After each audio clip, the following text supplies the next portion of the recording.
Hello everyone, in this video, I will show you how to connect a domain from Godaddy to Shopify.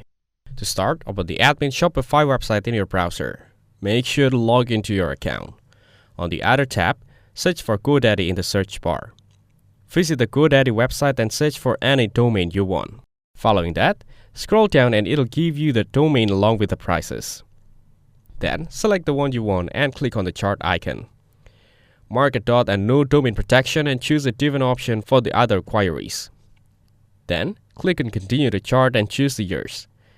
As you'll change the year, it'll also decrease the prices. On the right side, it'll show you the total and you can use any promo code if you have one. You can check out to buy the domain. On the left panel, click on Settings and select Domains. Here, you can buy or connect a domain. You can choose to connect the existing domain or buy a new domain. By selecting the Connect Existing Domain option, enter the domain name. Lastly, click on Connect to continue the domain from Godaddy to Shopify. If this video is helpful, please consider leaving a like and subscribe to the channel. With that being said, I'll see you in the next video.